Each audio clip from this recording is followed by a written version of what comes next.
Fjord studio out of Milan.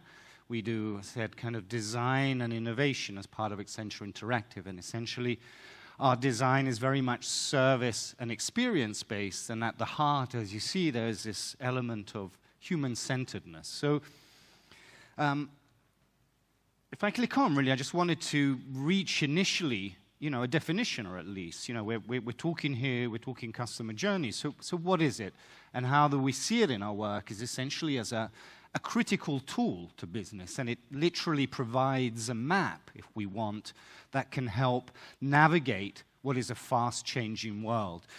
When we print these out, and a bit of fuzziness, if you want, even for kind of NDA purposes around something like this, but what we're mapping when we go in is both, let's say, an as-is journey. So we go and analyze, and we can use, to Athena's point, both obviously data increasingly, but then we also bring a qualitative point of view. We bring ethnography to the table. So what we would do in putting a map together is talk to internal stakeholders from different points to understand an internal vision of where things want to go.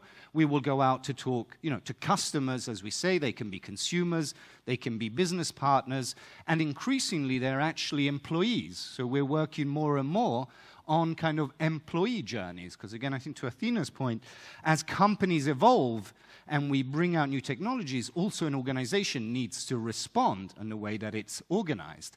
And essentially what we do is go and look at every touch point that exists, for example. That touch point can be digital. It's how you use your website, for example. It can be physical if you have a shop, or you have a branch if you're a bank. What is the role that that plays? It can be about a touch point, a person. If you're an insurer, it's your agent. And what role are they playing? So what a mapping of a customer journey does is, as I said, give a picture of where a company is in relation to its audience or the people it looks to touch. It highlights pain points where there may be frustrations or not coming out. So one of these maps is a kind of an emotional curve. Am I happy? Am I frustrated by what happens? So that allows then to develop and understand, are we using our channels properly? Is a company aligned on that vision, or do we have different perspectives that may appear? And similarly, again, to this, it's understanding, is there coherence and consistencies along my point? If we look from a brand perspective, traditionally, of course, we begin from a logo. It's a visual identity element. We build personality, etc. We bring values. But with new channels, how do they come to life? How do we manifest those in this kind of journey? So this then is a tool, and as you can kind of blurred see here, is actually even mapping already concepts to that will help then say, how can we address those, and then develop in what would be a customer journey to be. So that's if you want your ideal version, a vision that can be here from X months or X years, but also a roadmap that then tangibly and practically allows to bring that to life. And so why do we need to do these? As we're saying, this is a changing world. And really we're seeing that there's three big elements that are happening. One is everything is going digital. More and more we are kind of embedding element of smartness in what were known as kind of dumb objects. So to the example from Carnival of the cruise ship, what is happening there is, well, actually, I don't even have to pull my phone or look for a card because my little, bracelet will automatically open my door. So that takes off, and it's learning from me. It's things that we call in Fjord living services, that as we have more access to data, more kind of smart technology, we can actually create services that kind of adapt to individual needs or things, like, again, that example where people were saying what they were interested in. And, liquid expectations have been touched on too, in that sense of going, as we become increasingly digital in the channels that we touch, as a consumer, our comparisons, or as an employee or a citizen, whatever, our comparisons are no longer direct to that industry.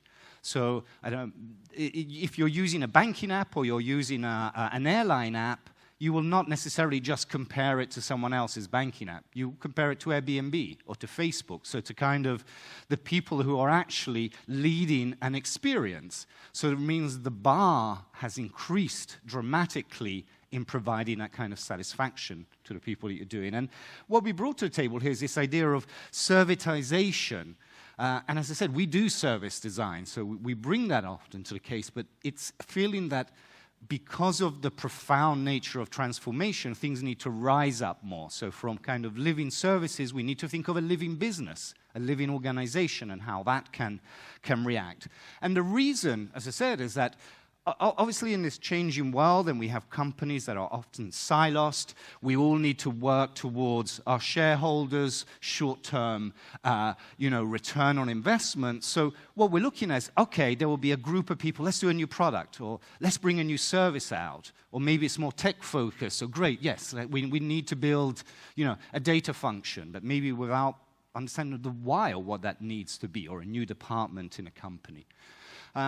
Or if you want, in more ambitious terms, and this is a lot of the work that sees us involved in more and more, of course, is what we're saying, digital transformation. There is this recognition that digital is transforming. So in a world that transforms, okay, we need to widen this in effort in what we're doing. And however, what we're seeing really, and I think to the first, when we're saying among 70 surveyed here global organization at 20% are saying, traditional approaches to reinvention are becoming irrelevant. And I think, again, we were discussing around the table before this started how, mindset needs to change. And this is the biggest challenge, perhaps, especially in organizations where people may have been doing things similarly for 15, 20 years or whatever. So how can you introduce a new way of approaching? Because if you don't, then great, you can go and do these programs, but it looks like maybe their success rate will not be that high. And similarly to the middle one, a term of engagement with your employees.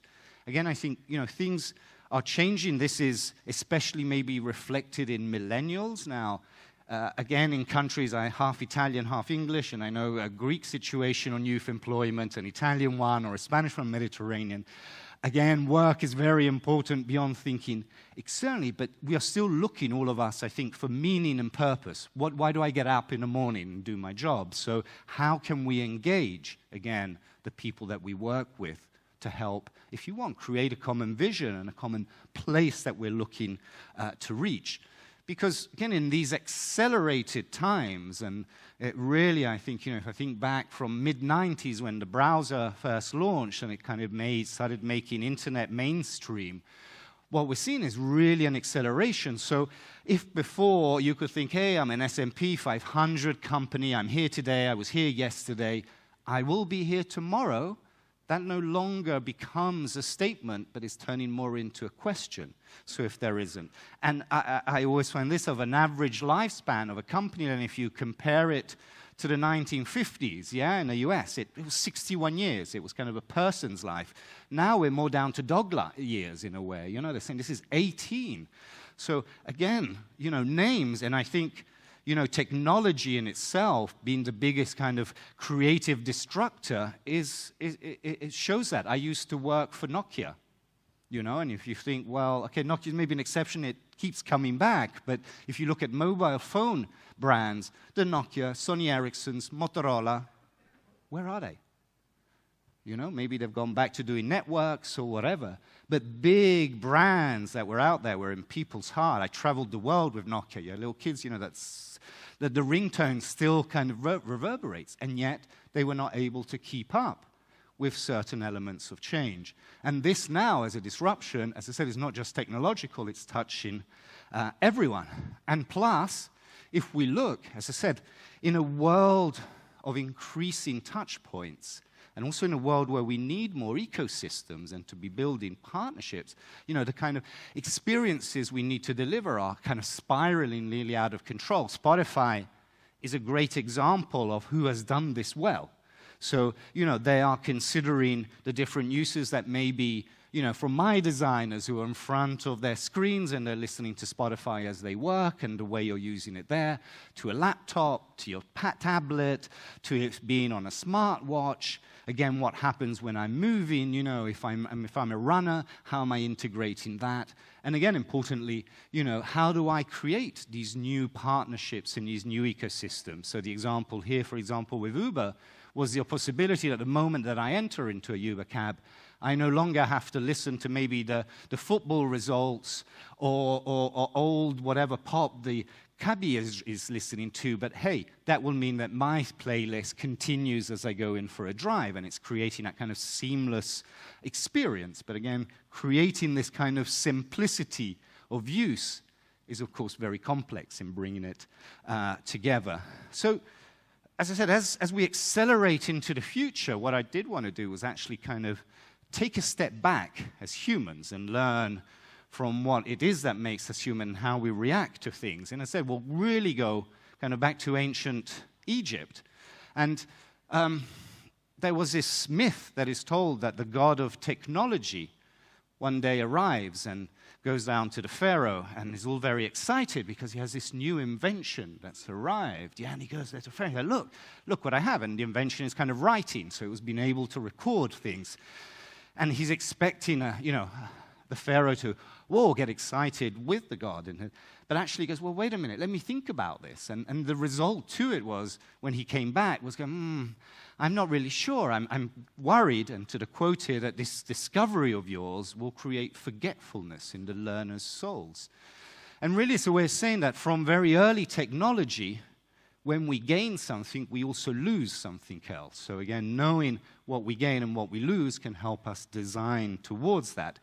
And I'd love to be able to use Socrates in his home city, but the unexamined life came out is not worth living by a human being. And again, this quote, for two reasons we're kind of using. I think it has become, again, important when we think of data and what data knows about us in allowing us then to examine or be able to provide answers by understanding what it means to be a human being.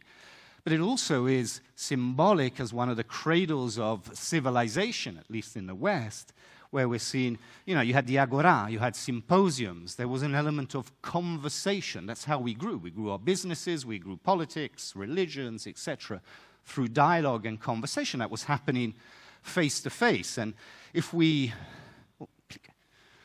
kind of fast track a few centuries, and now we're kind of in 18th century England, again, a physical location. It was no longer la piazza or la agora thing, but there was the coffee shop, an anti-litteram kind of Starbucks in a way. But what happens, it started bringing in, and to the quote of this French diplomat who was traveling at the time, well, you see a lord or two, there's a baronet, there's a shoemaker, a tailor, a wine merchant, they're pouring over these new things that are newspapers, and there's these coffee houses. Yeah, so again, the caffeine is probably helping drive. And this drove growth and innovation at the time. But again, it was physical-based. It was conversation between people that was happening there that helped bring this along. And what happens is, obviously, as technology increases, is that, as I said, there's an impact that it brings on what we add, but also what we lose in terms of what happens. And again, just a couple of examples. It's given us permanence. The one here on the left, of course, is from a medieval scroll. This is what monks used to do before Gutenberg. They would sit there, would rewrite books. But centuries later, there's an element of permanence that exists. And again, as a lateral thinking, maybe in digital, this doesn't exist. Try finding your old floppy disks and using that. That's how do you read it? But so there was an element, that we had that resisted in time. And the other example is from it was a telegram. Again, a way, unfortunately, during the Second World War, that was communicating that someone had died, but there was an asynchronous to it. It was no longer technology allowed then to communicate without having to be here like I am now, talking to you directly. And then synchronicity came back, of course, with telephones that arrived.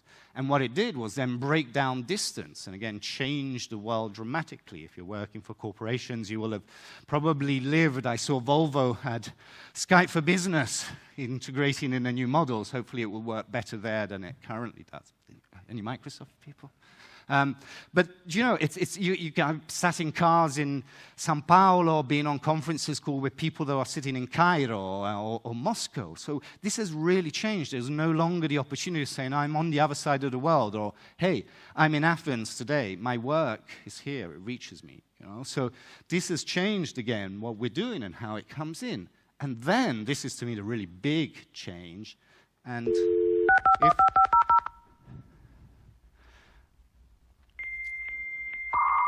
some of you may remember the sound.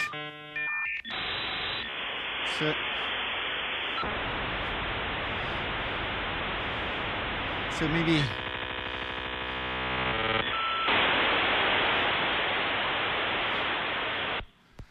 to explain this strange moment to the younger people in the audience, when we were in the mid-90s, yeah, and you started going, you went online. It was a place you went to in these little boxes, yeah, dial-up modems. And there was the noise they made as they connected to this place called the internet, yeah, and it was really exciting at one point. You know, there was this, it was called surfing the net, because the noise was probably a bit, you know, remindful of waves, etc. So what it introduced was very radical, an element of interactivity. So, and strange as I said, Fjord sits in Accenture Interactive. It has very much kept that at the heart. But what does it mean? It meant that all of a sudden, the tools that we had allowed us to interact, again, with a whole series of situations, including companies, which before wasn't. Before it was top-down. I'll send a message out, you know, using traditional media. I might run a TV campaign, whatever. But I'm not getting that instant dialogue that happens. And of course, on what we lose, and as we go forward, that was maybe an initial erosion of our privacy. Although, as we heard in some cases, if there's benefits, then we will happily give our information if that is bringing something with us.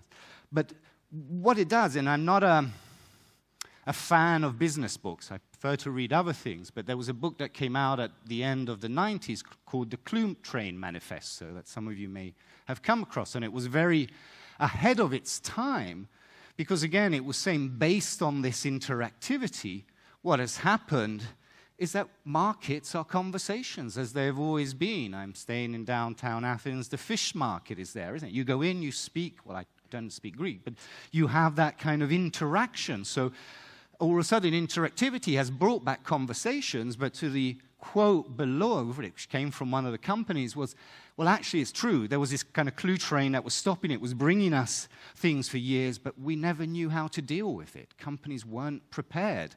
And this is where, again, there's a problem on as we each move into a new technology, something else comes that we have to learn how to use. And there was, of course, because of that, a proliferation of etiquette. That is, if you're using email, you know, that's changed. You can scale to crowds. If you're in large corporations like mine, you can be sending out one email to tens of thousands of people. There's a formality to it. You know, there was a start and the end, thinking back to old letters and telegrams. That's where it picked up on. But then, hey, instant messaging arrive, and that was, yes, synchronous, but you could pause, and if you're on WhatsApp groups, you'll know how sometimes there's waves of conversation, and they stop, and then they kind of restart up.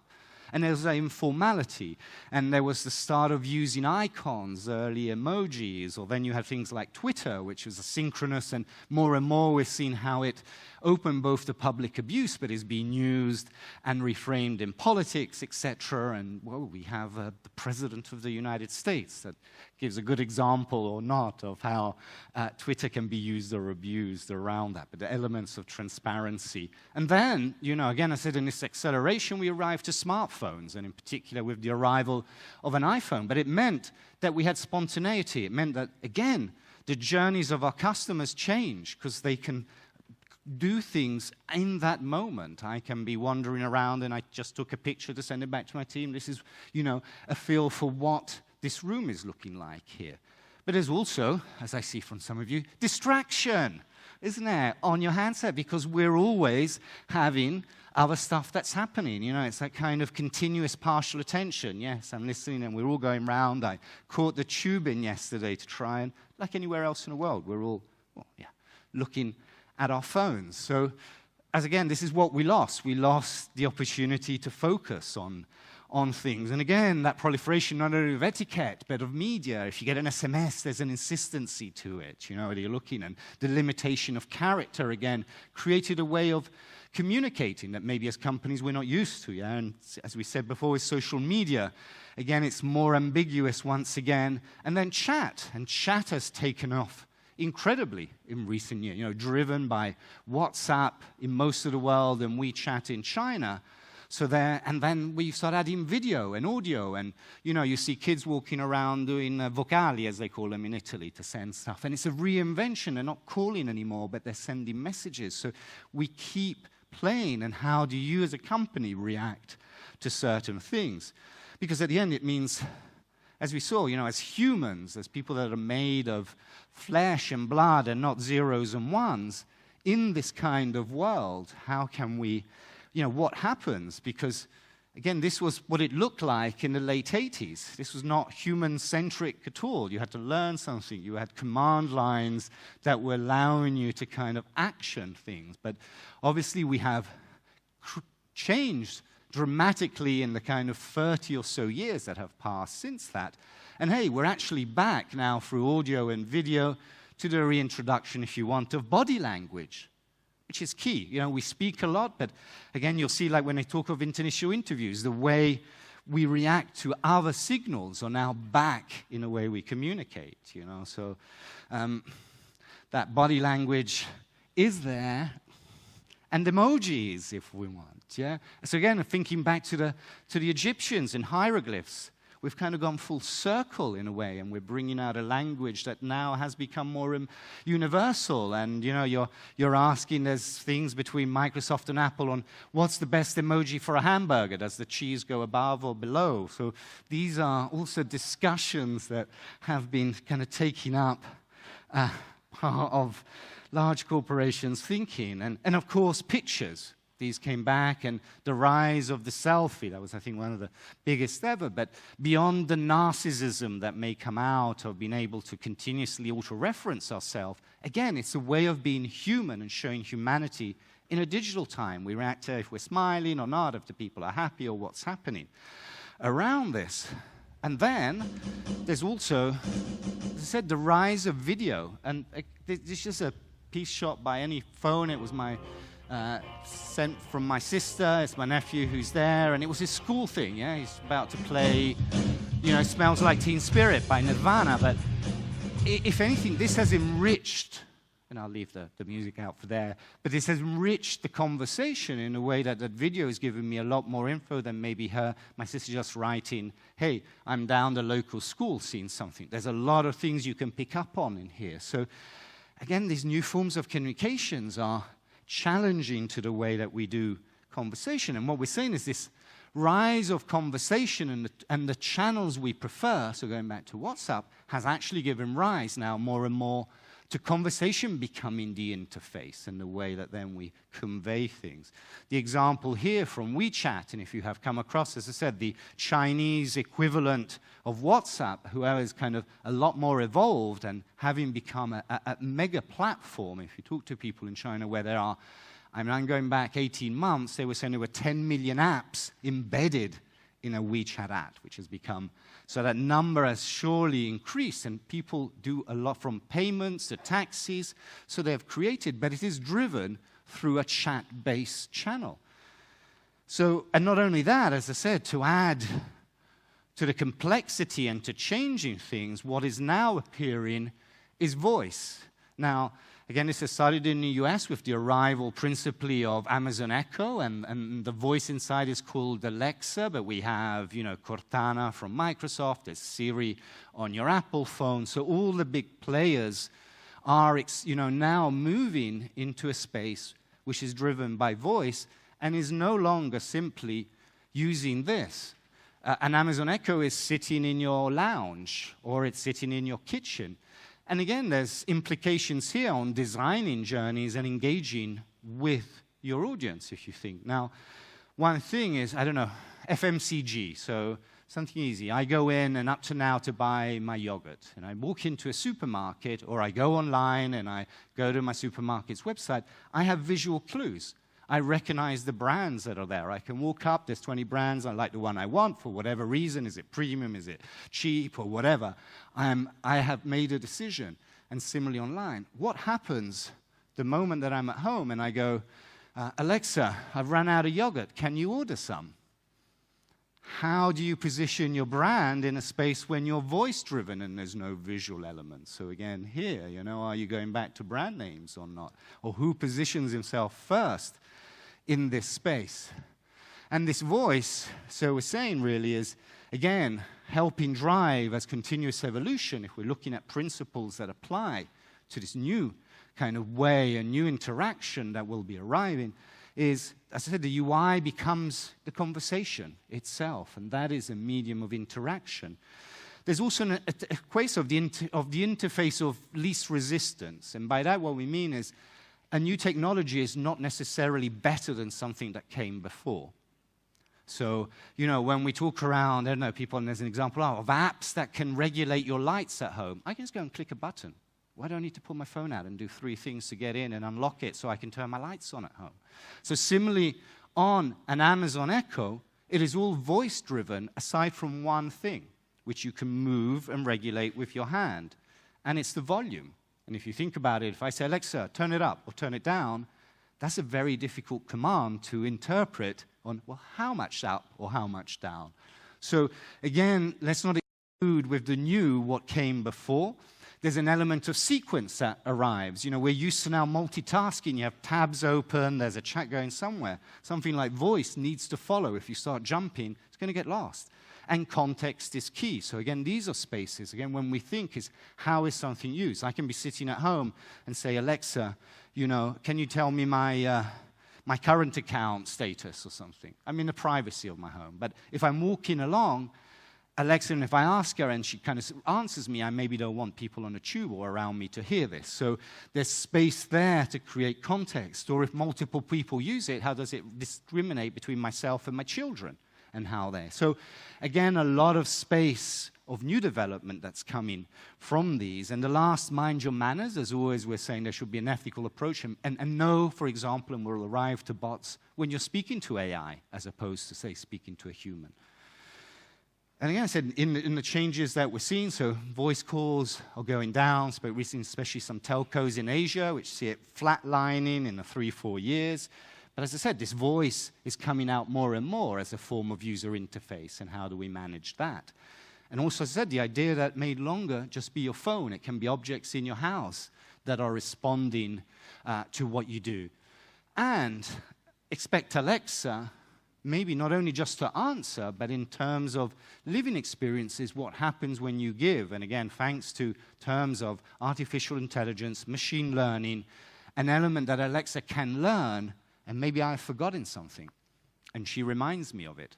Again, these are new worlds. Do we want an object to remind me of something or not? That's again a question, if that is something we do want to do.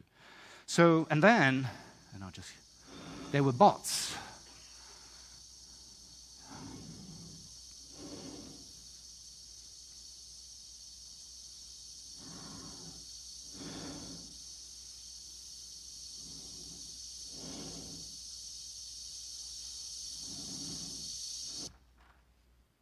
A bit of kind of sci-fi-ness here, which allowed me to grab my breath back, and also to link how often we think of things as futuristic or sitting out there that come from sci-fi films, when actually they're happening now, not in the form maybe of flying bots in space. And when we think of what a bot is, and I said Athena touched on these, is of course it's machines that perform automated tasks and can hold conversations, and someone picked this up, interestingly, among the questions, you know, with humans or with other machines. And again, what happens when you have machine-to-machine conversation? And what they do is they can learn based on rules, or actually going forward as things advance on kind of ongoing behavior. And what we see again is, as I said, based on, and this is how innovation comes, that people want to go to the tools that they use, and based a lot on messaging, we're seeing that 9 out of 10 are going, actually, it would be great to be able to, as I said, use messaging to come into touch with businesses.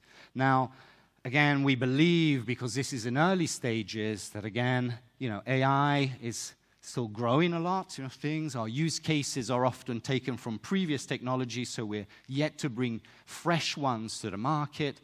Themes of transparency, again, you know, understand that it's a bot or not that you're talking to. The context we mentioned, you know, at times, again, these are problems like to number 5, that you have a bot, but it's not linked to all your back-end systems, so it's only limited in what it can do. And maybe to number 7, what happens if you do have to speak to a person? So these are all really new design challenges that come in helping provide an experience that sits. And I'm just going to show you, to that point, there's a little video of a startup, a digital disruptor that's in the insurance space in the US called Lemonade that you may have come across. And they, if you want, probably are among the best examples at the moment on how to bring, as I said, a humanness or a freshness to what they're doing in that space. So.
Go party indeed. So, interestingly, this picks up on a lot of things that are linked to, ease of use, speed that we expect from most services, clarity and transparency. I know what I've insured. I know what I'm covered for.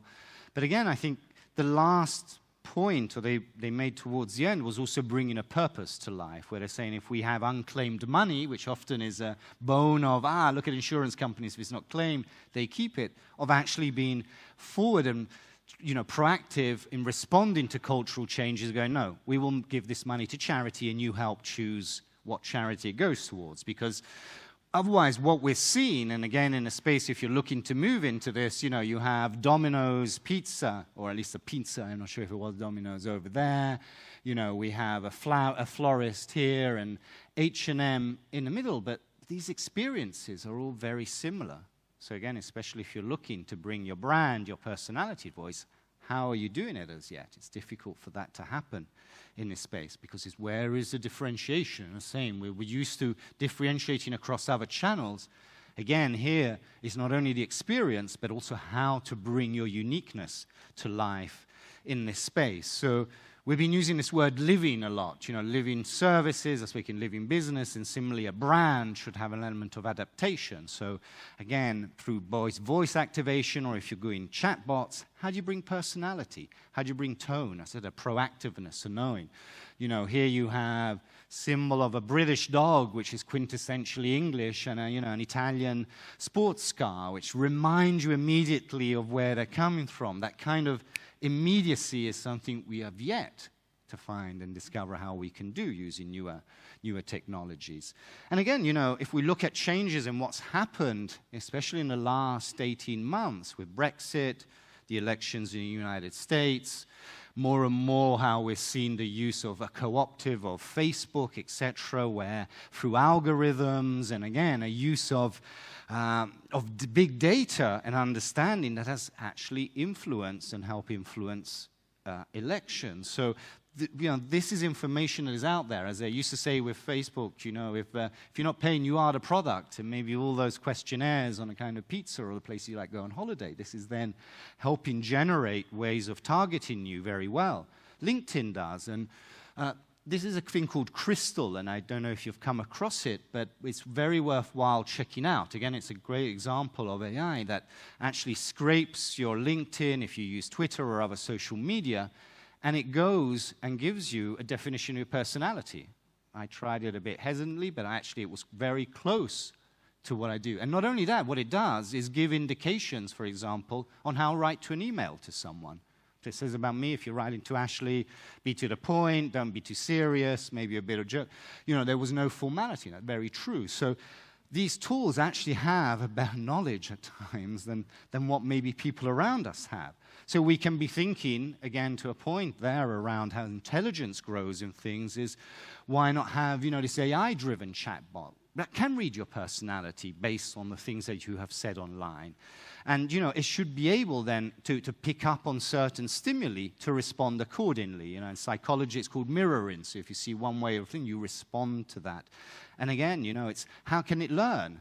So if there's these tools that allow us to learn, that will then give, if you want, you know, a one-to-one personalization. You can really differentiate at an element that is singular to the person. As I said, there's work to go on this.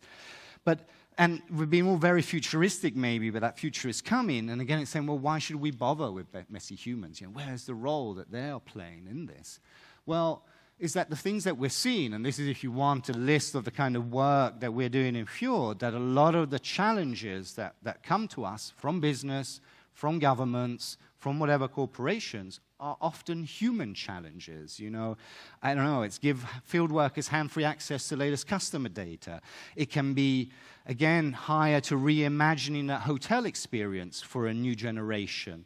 You know, it's thinking, as we saw again, an element like with Volvo, and great to see them placing people at the heart of what they do, but it's how do you transform an industry that was driven by an object? Essentially, you went out and you bought an object with 4 wheels that drove to, again, an ecosystem that has, again, creating new worlds. So these are dramatic changes, and at the heart of them, I said, they're people. Now, we're seeing it within the wider Accenture. Our kind of trend for 2016 was actually the primacy of people in a digital age. And some of the examples on the right come from some of the work that we have done, that when we have framed a business's problem and understood it from the people that use it and created an experience that then maps to that need, actually we can increase, like with Cole's mobile commerce here, we drove kind of an 800% increase in usage, and kind of, you know, an app rating of an app that didn't work at one, you know, up to 4.5.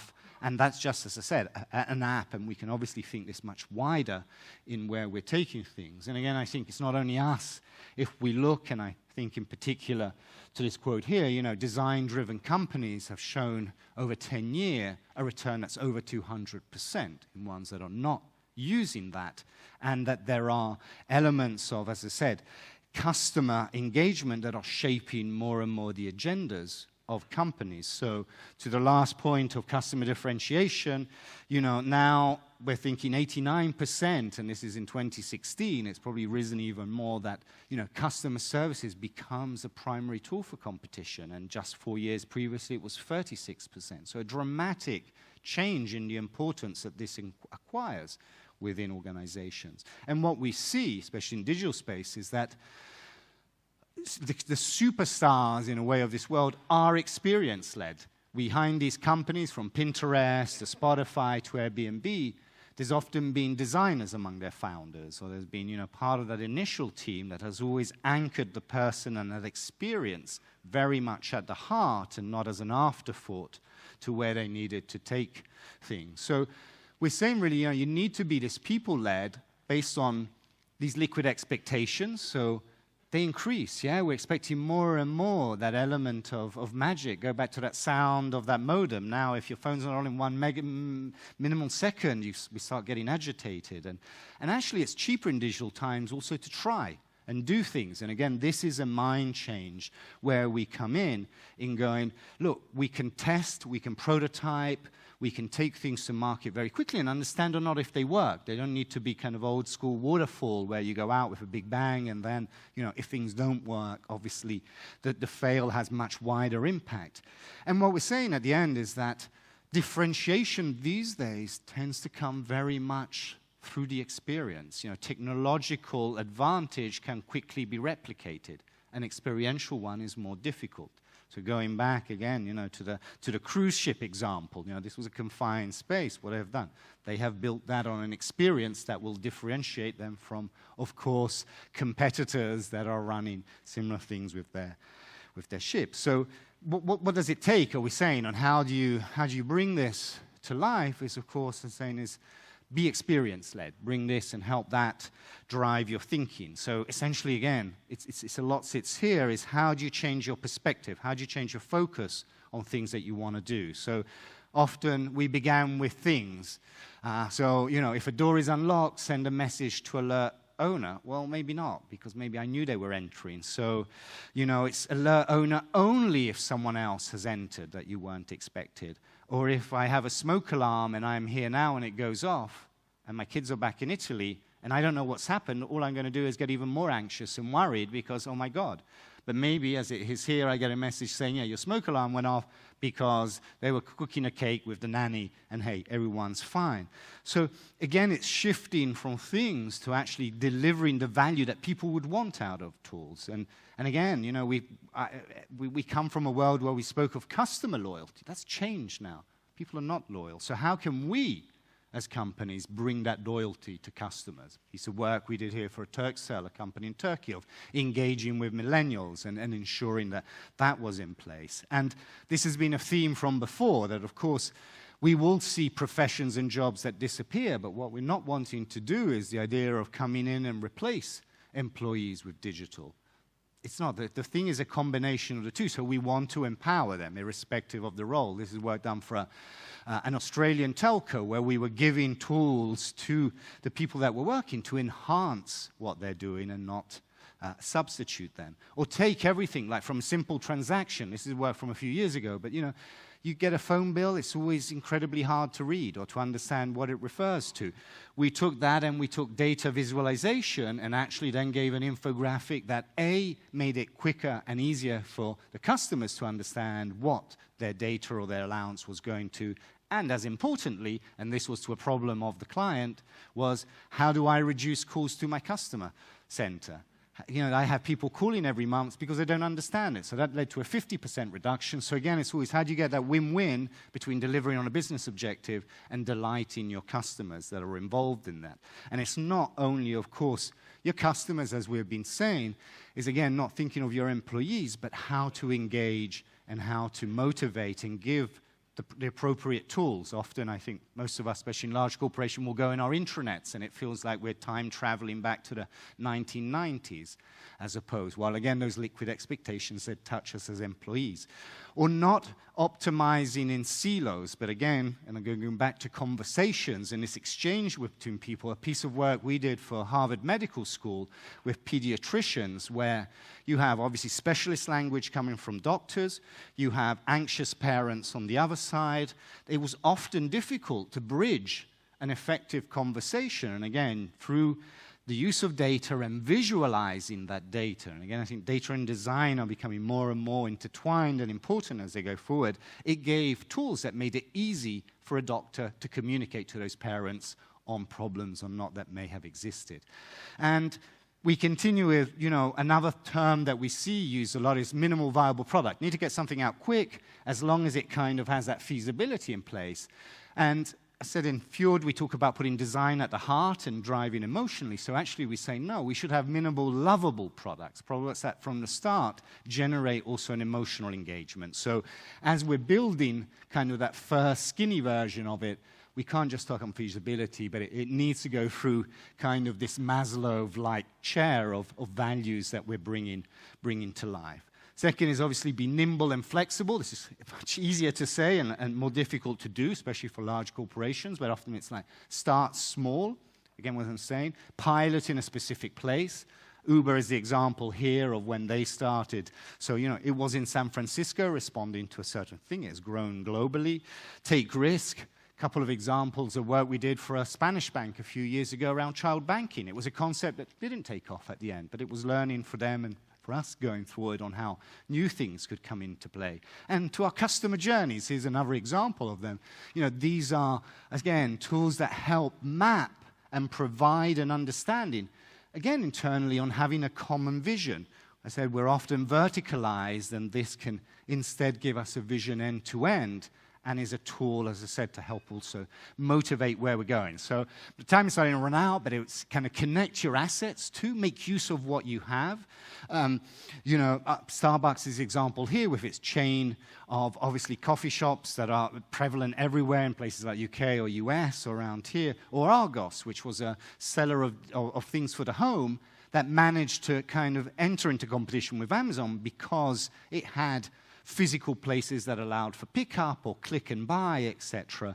And, of course, we're seeing that even digital people who at the start said, will never go and do anything like that, are exploring physical places. You always have a thesis and antithesis, and then you reach that synthesis when, hey, we are returning now to reinvent the bookshop, or Warby Parker is a much more smaller player in glassware, began online, again, started introducing showrooms on how you do that.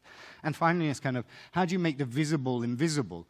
In times, again, with data, as I said, is, Shazam that recognizes song. There's a lot of things around us through things like augmented reality that we couldn't see before that now, again, open space of opportunity.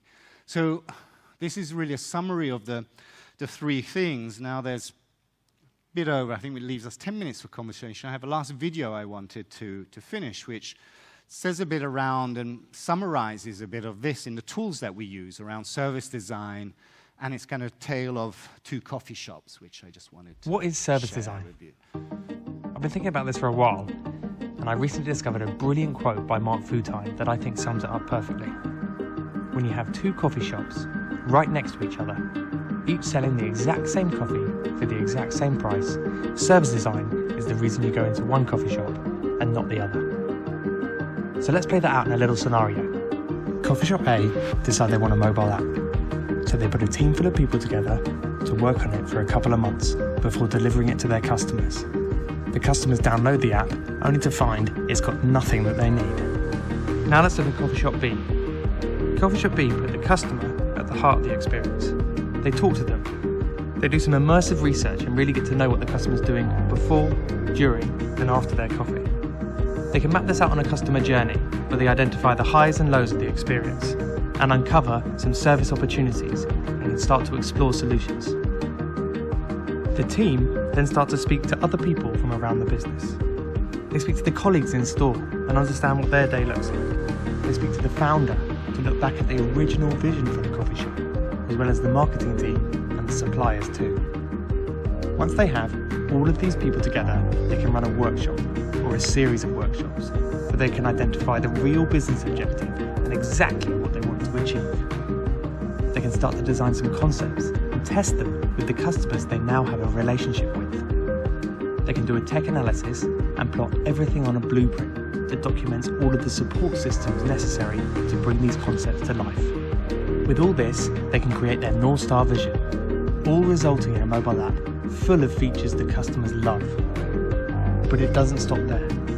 They've also identified the colleagues need a tablet application to help them deal with the extra flow of traffic in store, and the payment system needs updating so all three can work in harmony. They might design a colleague training and engagement program and redesign their store to optimize the physical experience too, whilst also looking at how they talk about themselves socially, possibly even introducing some new product lines. These are what we call the front stage experiences. But in order for it to all come together, we must look at the backstage too. Here you will find the back-end systems that drive all the digital propositions, key metrics that we measure ourselves by, learn from, and iterate upon the services, as well as the CRM system and some delivery partners. So, service design is about three things. 1, customer-centric. It's about putting the customer at the heart of everything you do, and only then will you create services people love. 2, co-creation. It's about exploring and designing these concepts together. As a result, you will ensure services are both technically feasible and business viable. 3, holistic. It's about building interdependent, interrelated experiences that all connect with people on an emotional level. That way, you'll create services that scale beyond the original idea. To round it all off, let's revisit Mark's quote. Service design is not just what makes you walk into one coffee shop and not the other. It's the reason you keep coming back and tell all your friends about it.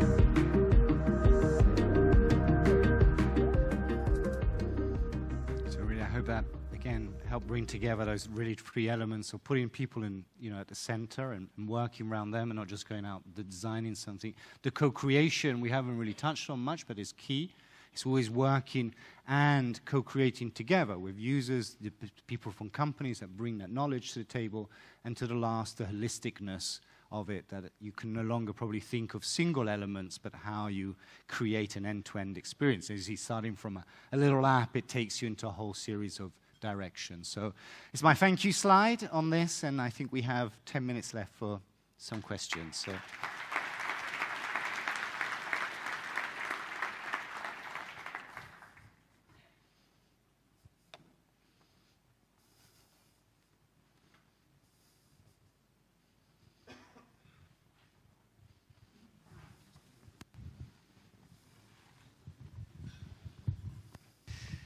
Thank you very much for the information you gave us. I would like to ask, how easy is the small or the medium companies in Greece to react against all these big names that we see,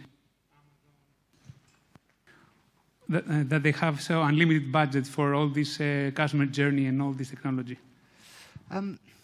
Again, I don't think it's necessarily a question of size. Of course, for all of us, budgets are constraints or not, but it's the kind of approach and mental aspect that's brought. Now, if you're talking the digital incumbents, and Amazon, the Google, the Facebook, it's a difficult challenge, although we see that in digital times, names that seem invincible will probably also find competitors that will take their place one day. But more is, I think, towards, often that disruption is helping towards traditional companies. So the being small, to one of the points there of being nimble or being fast, the smallness can play to that point, and also to the disruption of using tools like others are not using.